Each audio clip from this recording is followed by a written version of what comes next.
Hi, it's Linda here. I posted a video about intuitive budgeting, and I'm going to go through my budget today to see if it's been working. Now, I've done budget videos before where I go through my bi weekly budget and what's due in the upcoming weeks, but this one's going to be a little bit different. This one's going to be two parts where I first go through my regular bi weekly budget, and then the second part is going to be viewing the budget over a couple months, over the past year, to see if I've been on track with what I've been kind of planning, how much money I want saved by the end of the year. So, this is the current budget, and then later I'll move on to another tab, the 2024 budget, and I haven't been updating really any of these numbers for almost a year. So I really need to update them and see if I'm on track with my goals throughout the year. And so, yeah, we'll get started. So, for those who didn't see my intuitive budgeting video, basically talks about how I have a budget plan overall, but I'm not really stringent or strict on tracking it every single week, every single expense in to fit into specific categories. Of course, I track my transactions to make sure I'm paying the amount I expect, and I kind of overall track if I have enough money, and if things are too expensive, I probably pass on those. That's kind of how I do intuitive budgeting. If things are over $100, I usually have a plan for spending that ahead of time. Let's get into budgeting. So I always start on the right to make sure my totals are up to date in my account. All right, I will come back to the LMCU checking because there's some major changes I did there with that account, but that's always stayed at zero. My regular Capital One, 744, 62.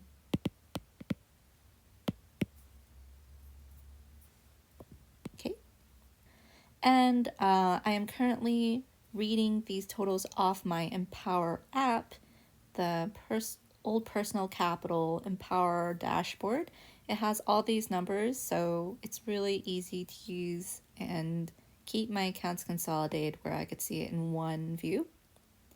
SoFi checking, I keep that at zero. That one's required with my SoFi savings. I have a separate savings savings area here, but I keep that separate. The SoFi savings, I use it kind of like a checking account. So I use it to pay my bills, so I kind of keep it grouped together up here to see what money I have immediately available. So SoFi savings, right now I paid a couple of bills, so it's sitting at $993. So this is where a big change came in recently. I've had LMCU for years. It's been such a great bank. It was always at 3% interest, which was amazing a few years ago. And so I decided to keep it, but move all the money out of there to Capital One or SoFi or Empower, because those now offer 4 to 5% interest rate, which is pretty high nowadays. But I decided to keep LMC just in case I wanted to use again. Lo and behold, they charged me a $5 dormancy fee. So I didn't realize I would be getting charged fees if I didn't log in or use my account. But lesson learned, it's definitely in the terms of service, clearly listed there. So that was my fault that I didn't pay attention to that. $5 is a small lesson learned, but I decided to go ahead and close that account.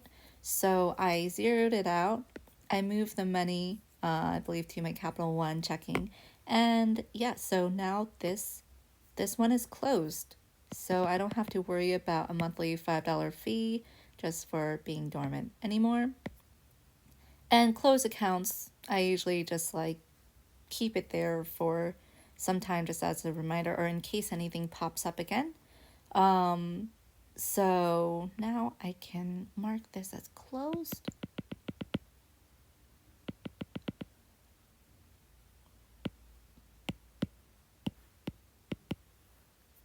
Okay, so that one, I sent the closure email.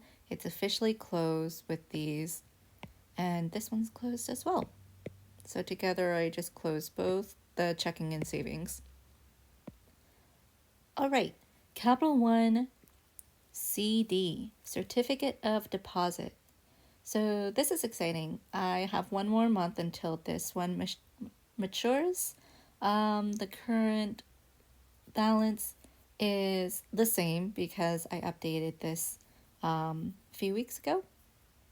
And I've never opened a Capital One certificate of deposit before. This is my very first experience, but it was a pretty easy experience. I actually just got an email this morning from Capital One saying that they will, with my CD maturity plan, it's only like maybe 9 or 10 months, so they will automatically close the account at that time and deposit the money to a linked account. So I was worried that I would have to time it and then close it myself, or else I would lose out on some great interest rates because the interest fluctuates after that. But they do it all for you. And they say you don't have to do anything unless you want to change the maturity plan, but we take care of it for you. So I got an email from Capital One saying in September this matures. You don't have to do anything. We'll close your account. We'll withdraw the money and move it for you. So it was really straightforward. I'm really happy about that. Is it worth it to open a certificate of deposit right now? I don't know if it was actually worth it, but because it was easy, I don't regret it. I got maybe less than 1% more of interest than the other accounts, but hey, 1% is 1% when you're dealing with over $10,000. So no regrets there. I might do a video on my certificate of deposit experience and how to open one and how to set up one and what certificate of deposits mean. But we'll see because I don't know if it's really worth it to open at this time since savings rates are so high. But yeah, right now I'm happy with that. That one's staying the same. Capital One savings. So I also opened up another Capital One savings account, and that one had a great interest rate. So that one is staying at that 20,000 as well. The thing that I forgot is adding my extra paycheck to that goes into SoFi. So I've been getting $4,039.89. So I'm gonna do a little special thing just for today. So we're gonna put an equal sign, and then we're gonna do plus, and then we're gonna add my next paycheck, 439. By the end of this month, I should have $5,033.08 in my SoFi. Minus any other bills that I might have to pay. So, okay, moving down to investments. I have some notes about this as well. The stock market has not been good the past month or so, but it is coming back up. So, with Options House, I realize I need to switch this. Options House is E-Trade. I need to put this like this. This is kind of gonna be a Options House is the same as E-Trade. This is gonna be a little bit of an estimate, so I'll delete this one since, oops, I don't need that. Another lesson learned.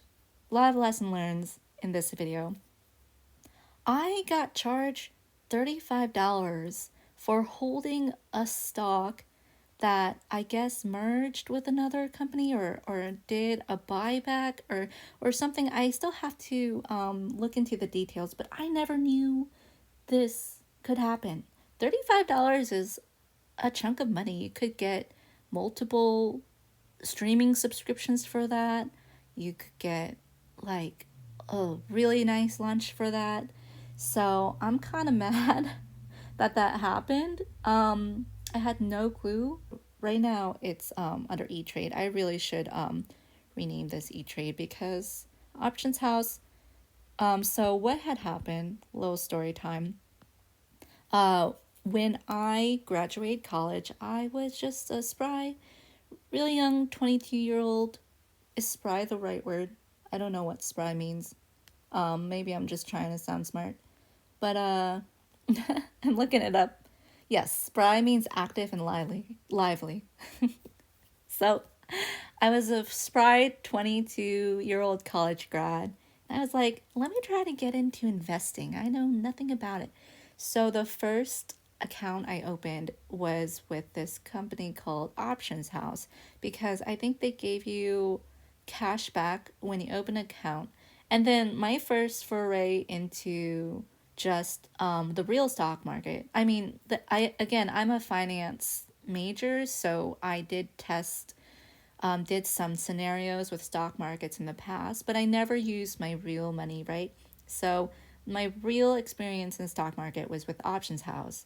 And I kind of was just picking and choosing specific stocks. You could choose options, which I played around with, or you could choose individual stocks.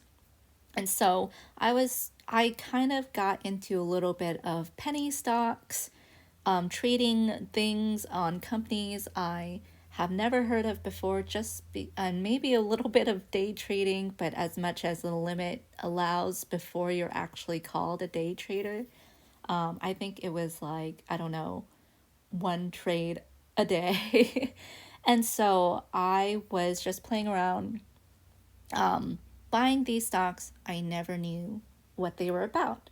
So I bought a couple, put them in E Trade. Options House at the time. Options House got bought by E Trade. So I've had this account for, yes, since I graduated for like 12, 13 years. And I decided to try to consolidate everything into Robinhood. So that's kind of my new active trading platform, which I have thoughts about that too. I might try to consolidate even more into another company later. But, anyways, I decided to consolidate everything into Robinhood. So I sold everything in E Trade a couple years ago. And there was like one stock that I couldn't sell for some reason. And every time I tried to sell it, it was like, there's an error. You need to call E Trade tech support to help you sell this. So I was like, forget about it. It only has like $2 or whatever on it. So as you saw, the previous balance was $2. I'm like, you know what? I'm just gonna leave it and deal with it later. So I guess that was a company that like did some weird merger buyback and then was charging all their shareholders $35. So yeah, just like yesterday or the day before, I found out that I got charged about $30. I think it's $35 from that company. And so now I'm on my to-do list come Monday. I'm gonna call up E-Trade, try to sell that holding, close my E-Trade account. Hopefully it won't affect my credit score. I don't think it will. It is like one of probably the oldest account I've ever opened other than Bank of America. But since it's not actually like used for bill payment, I don't think it will affect my credit score, but it's okay. Credit scores will go up and down. But anyways, that's on my to-do list. That's a lesson learned as well. Something I had no clue about. So people be careful about holding penny stocks for long periods of time because they might like close down or merge and you might have to owe a fee. So I'm gonna do more research to see what that's about. I don't know if it's because they went bankrupt and were in debt and were owing money. So in turn, because I own a stock or two in there, I now owe owe money. Um, yeah, that's dangerous because while $35 in the grand scheme of things is a small lesson to learn, I know a lot of people in this position, like they would not like to just have $35 deducted from their account just on a whim. It's a horrible feeling. So anyways, lesson learned. I will keep posted on what I find out on that, because I think it would be helpful to many to watch out for that. So yeah, I'll keep posted on that. Now my Robinhood, that's where I play around with some individual stocks, and I realize I'm not good at picking stocks. Who is, you know? So that one I also use kind of as like my immediate savings that I could like withdraw from. But yeah, the past month hasn't been good for those stocks or stocks in general. So I will see how much I owe now. I think it came back up though. So we are recovering in this market now. A little bit more. So right now I could happily say it can't, like I used to be at 20,000. So very sad to see it all the way down at 17. But it's okay.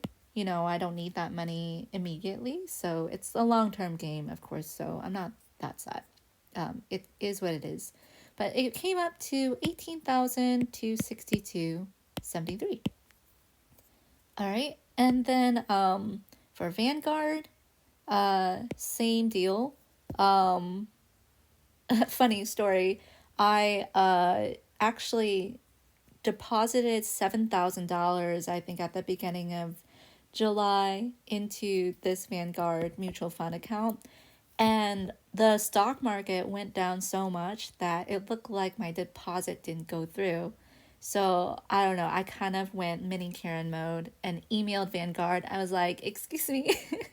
I didn't say excuse me. I was like, I noticed that my I couldn't see my account, my money deposit, my $7,000 deposit, and they confirmed. And of course, right after I sent that email, I'm like, oh, that's how you look at the chart. That's how you see the transactions do show that. It was just kind of confusing because it kind of went like back and forth into transactions. But after I sent that, I was like, oh yeah, actually it did show up. It's just that the market just has been tanking, that my $7,000 deposit doesn't look like $7,000 anymore. And so yeah, Vanguard graciously emailed Bob, was like, yeah, it's there. We show it as deposited. So yeah, that, I know the market's been scary for a lot of people, but you know what? We've been through worse. So I will hold out and it will be fine. So Vanguard, I'm starting to see it come back up as well. And now we're, instead of 46,000, we're at 48,000. So I got $2,000 back in the last 2 weeks. So that's pretty exciting to see. In just the last few weeks, it's coming back up. So that's how my monies are looking right now. Let's see how my bills have been paid and make sure that they have been withdrawn from my accounts correctly. There were a lot of bills I had to pay recently. And so scrolling all the way to the left, we have a lot of in progress here. The bills, credit bill, were for my expenses in July. It looks like my credit card bill was higher than normal, but I did account for that. I will show you guys how I account for it. My month of July is usually more expenses because I have multiple birthdays and family visits and stuff during that month. So I'll show how I usually account for that in the second part. So making sure that these bills are withdrawn, I'm looking at my Empower app, scrolling through the transactions, making sure I have exactly 1320.69 that was withdrawn from my Citi account. And I checked this last August 9th. So looking through. So yes, I see a Citibank withdrawal of 1320.69. So I can go ahead and mark that as 0. Anything I planned for that's kind of bigger expenses is here. Our anniversary is coming up So I plan to spend more on that. And then I also double check the subscriptions. So for Ring Cloud, they raised their price recently from like $30 to $50.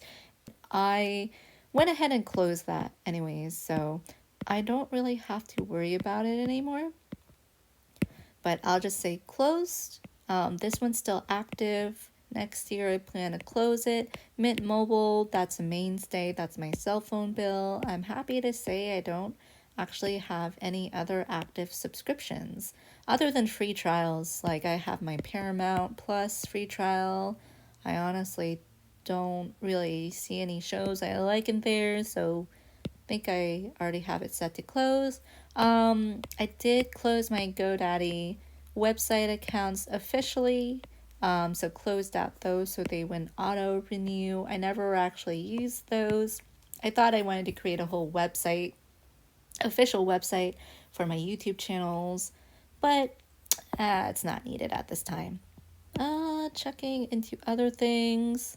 I might open up another GeForce Now gaming cloud gaming subscription. It's $50 for a year. That's half the price for or $50 for a half a year. It's 50% off now. 4K gaming, y'all. And yeah, other than that, who knows?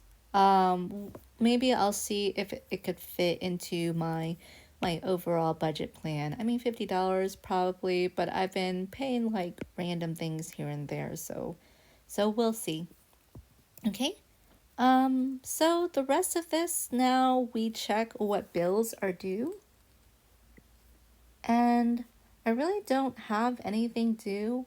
Right now we paid off our city card.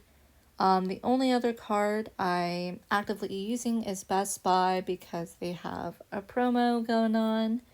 But that one, I think that is not due for a while. Let me double check. And this is where I will usually log in to accounts, all my different credit card accounts. I have a little bit too many accounts right now. I have all of the accounts, Amex, Chase, Citi.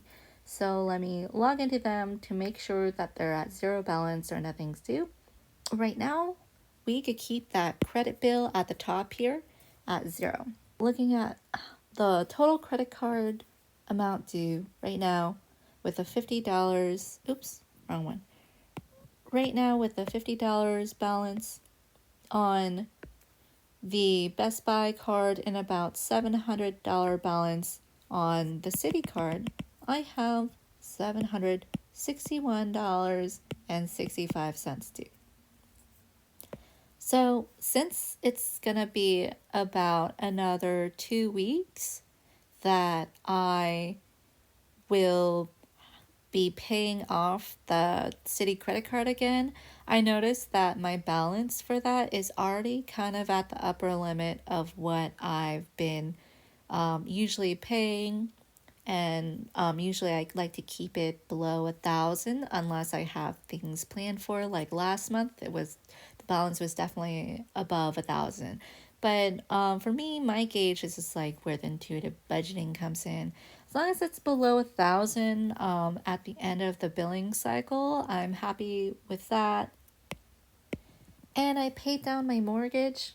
So my mortgage right now sits at a little bit less than this. Maybe I reached the 215 mark. I'm pretty sure I reached the 215 mark now. And through the end of the month, I will have no bills due. So that means I can put my full paycheck into savings, which is what I plan to do when I get paid. The amount to save that's coming up due within the next credit bill cycle with all these other expenses that I get to charge on my credit card. So those aren't due right away. I get like a mini month free interest loan for that, but I will see that that will be due later. So what I usually like to gauge is that the amount saved is going to be less than my next paycheck, not this upcoming one that by the end of this month, but my next one for, I guess, the beginning of September.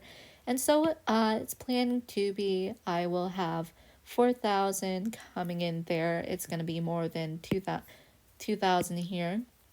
If for whatever reason I see this amount to save, like for instance, I have like big expenses coming in, big plans to spend a lot, and or things coming due, and it's more than my paycheck, I will just make sure that I have enough in savings to transfer in, like whether I have to transfer in, withdraw from my Robinhood or my other savings, my emergency fund, make sure that is ready to transfer into my checking accounts, which I use.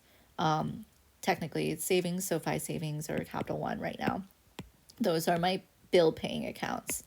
And again, usually I like to stick to one bill paying account. It's usually been my Capital One 360 checking, but the SoFi savings is just such good interest right now. So I've been using that kind of as my direct deposit and everything. Okay, so we're pretty much done with the regular budgeting I do on a bi-weekly basis. I make sure I have enough in my accounts coming in, and then I like to see how much I have left. It looks like I can probably save, bring in $5,000 to put in my Vanguard. Now, since this will show that I only have $533, and I might have some automatic withdrawals and bill pays from this account, I'd like to make sure I have a couple $100 or even $1,000 left over, or $500 should be good enough left over for SoFi savings. So I think the way I'm going to do my investment is I'm just going to withdraw probably $4,500 from there into my Vanguard, and then probably get $500 maybe from Capital One or somewhere else. Or maybe this is just a month where, because I have been having extra expenses for July and a little bit extra for August, I'll just keep it at 4,500 and just have a little bit of less savings this time. Now, I used to do automatic withdrawal of like 3,000 every month, but because I have planned for different expenses, more bigger expenses, different months, I don't want to accidentally overdraw my account. So that automatic savings the the investments account don't really work for me at this time, but I usually have that in, and I might start that at 3,000 because that's a good buffer. 3,000 automatic, and then anything left over, put it to investments. Just throw it to investments. But we'll see about that. I'll probably plan for that after I look in at my big overview of how I've been tracking throughout the year.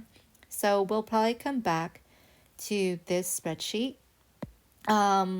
Anything else I update for this to me stuff, usually I usually ignore this. I don't count it as like real cash sometimes, but I have been taking, like, paying stuff in cash more, so I probably only have like $100. For instance, last night I had to pay for valet parking at a parking garage in cash, and so other things in cash. So I'll put that as 100.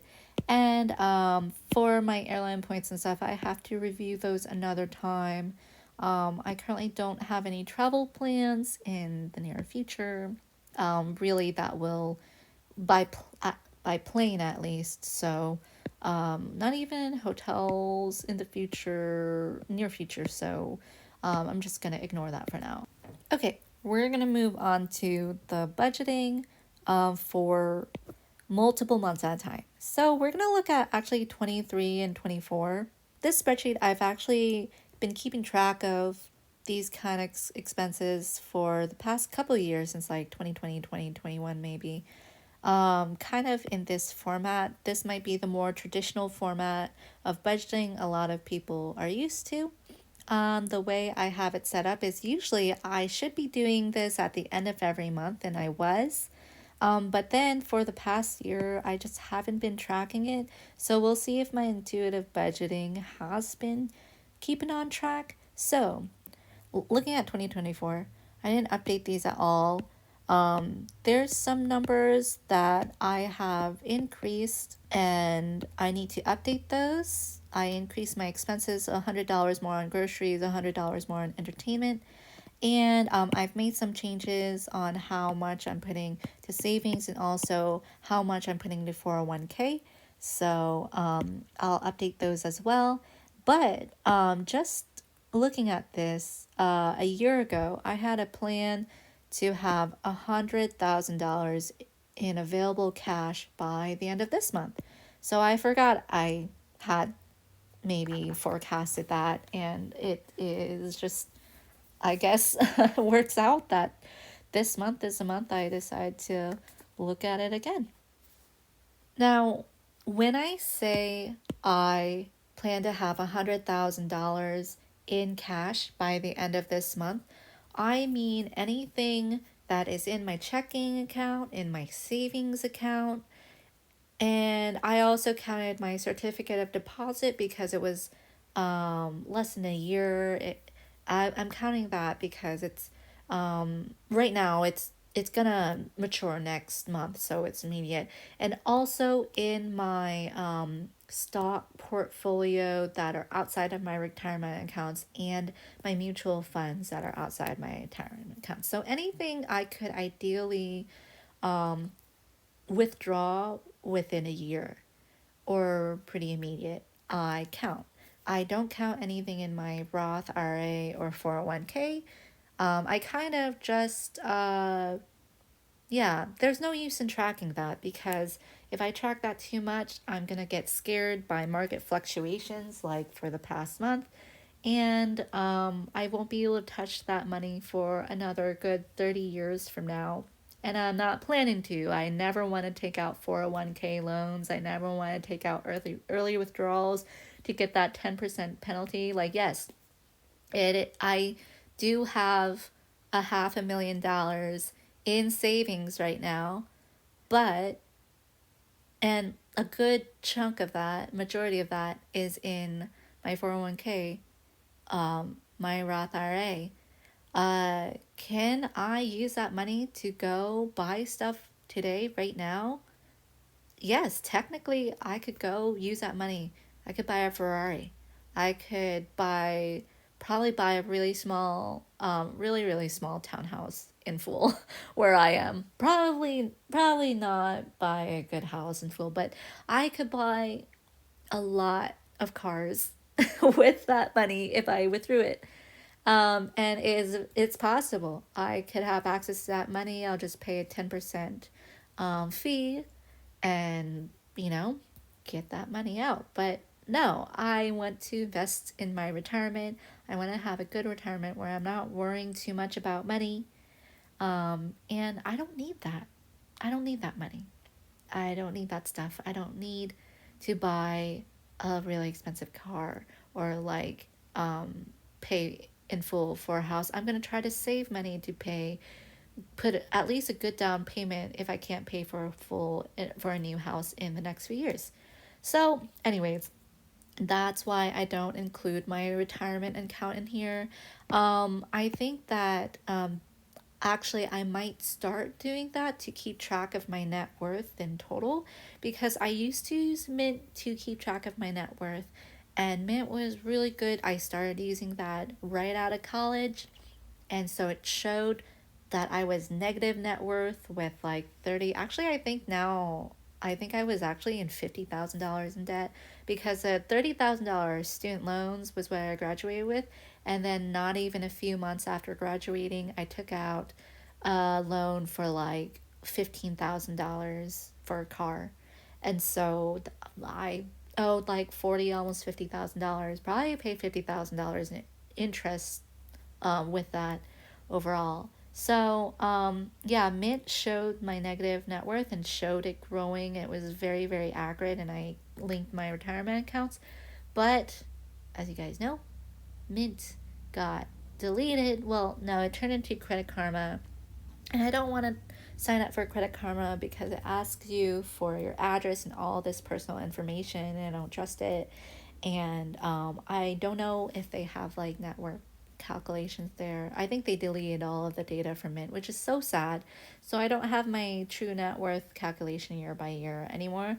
So I think I might use this spreadsheet to calculate my true net worth. I just might put it like at the very bottom, like here, and just to keep peace of mind and not go senile. I'll probably hide it from myself after I update it like every few years or something. We are up to date with expenses. All right. We still should have been on track to have 100K this month. Actually, because of the increases in salary, even with my expenses increasing, I should have had saved more, but that's okay. How far am I off? So 105, 404. I'm off by quite a lot. 105. I'm off by over 10,000. I'm off by $12,000. Okay, editing Linda. Wow. Total miss on my part. I don't know how to add because apparently I forgot to add this entire $20,000 I have in savings here for my current savings. So let's update that. Wow. Okay. And we have now the grand total to be freaking $113,000. Oh my god. So I actually did make the goal. I just missed $20,000. I don't know why I was thinking I was $12,000 short, and I'm like, where'd the money go? Where'd that $12,000 go? Like, I made more money and I haven't been spending the amount of money that I allotted, even though I feel like I've been having big expenses. So, wow, okay. Um, this is a huge surprise. So, actually, let's go back to my 2024 budget, redo this, copy in this. I checked some things at the beginning of the year. I actually just had $50,000 in stock. It didn't reach all the way to 53,000, but checking and savings were pretty on point. And I also edited things where I didn't add to my investments except for last month where I had $7,000.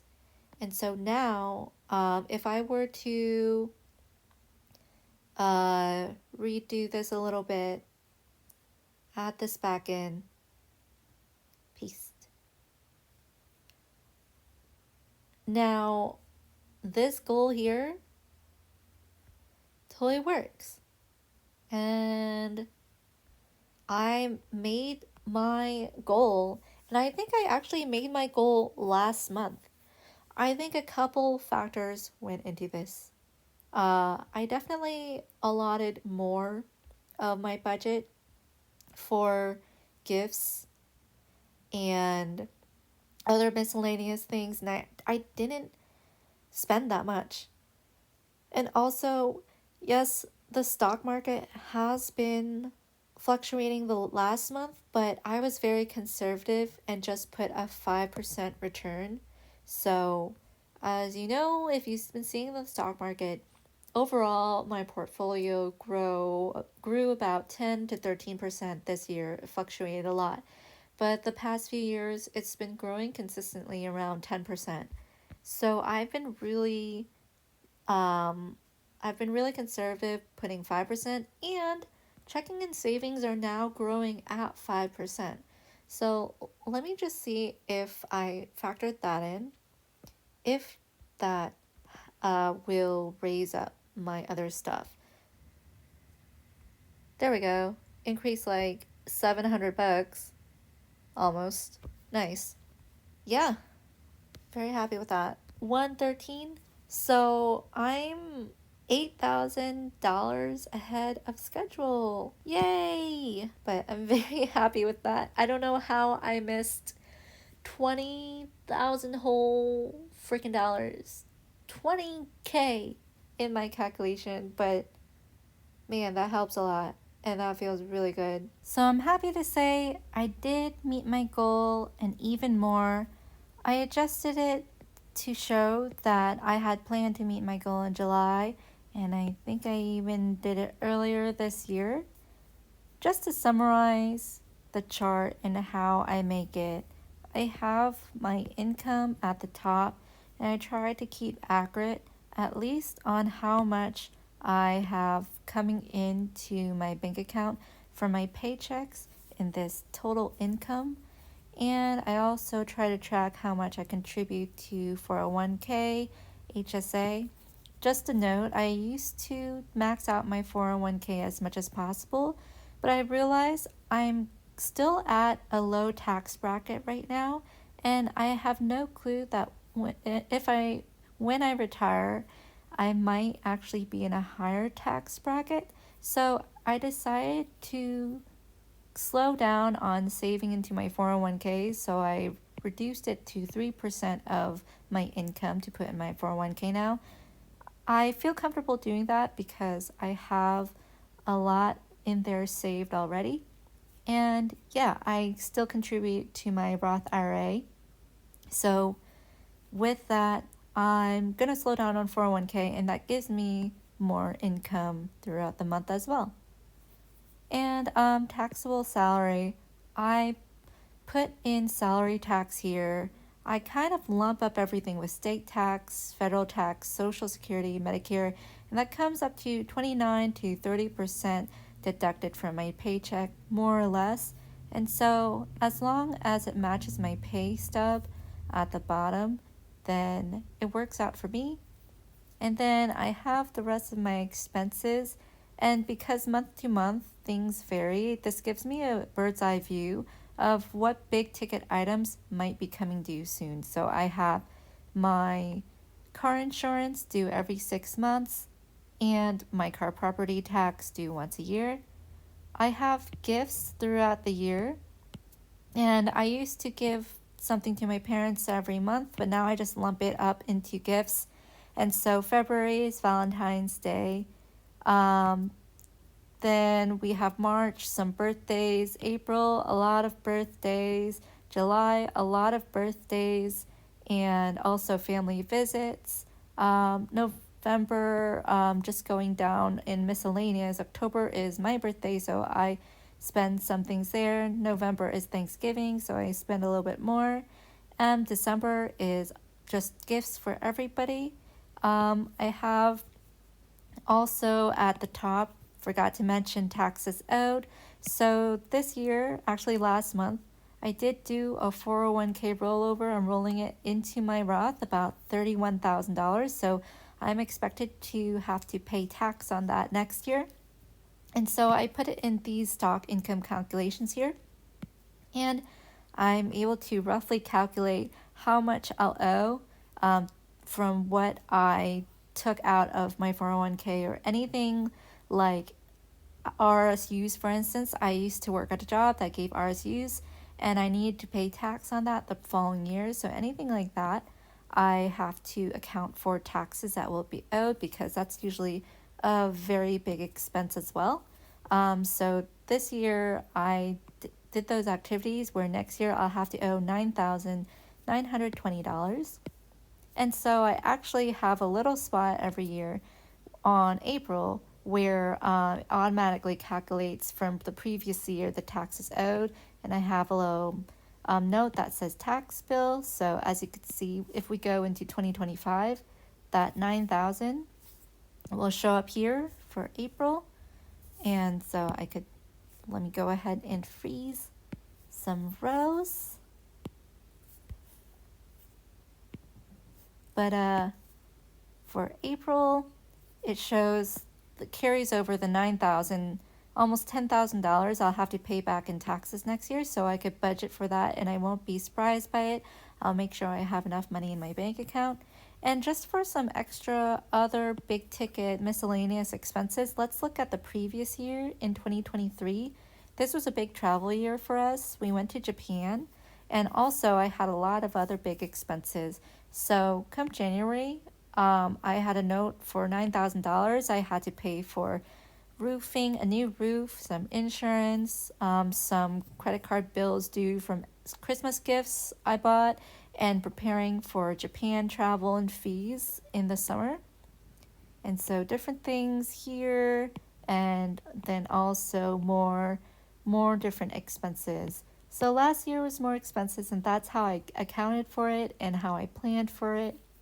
And so I'll continue to be doing that, and that's how I make sure I'm on track with my budget, planning for those big ticket items. And yeah, I'm really ecstatic for how my budget throughout the year turned out. I was a little scared to see how it would show after not looking at this bird's eye view for almost a whole year. And I was definitely scared seeing that I thought I was $12,000 in the deficit. I'm like, wow, okay, maybe the stock market went down too much, or maybe this and that, and I did spend too much. But lo and behold, it was my fault. I just forgot to add in 20K. It's really nice. It's a really nice feeling to know that it wasn't that dire.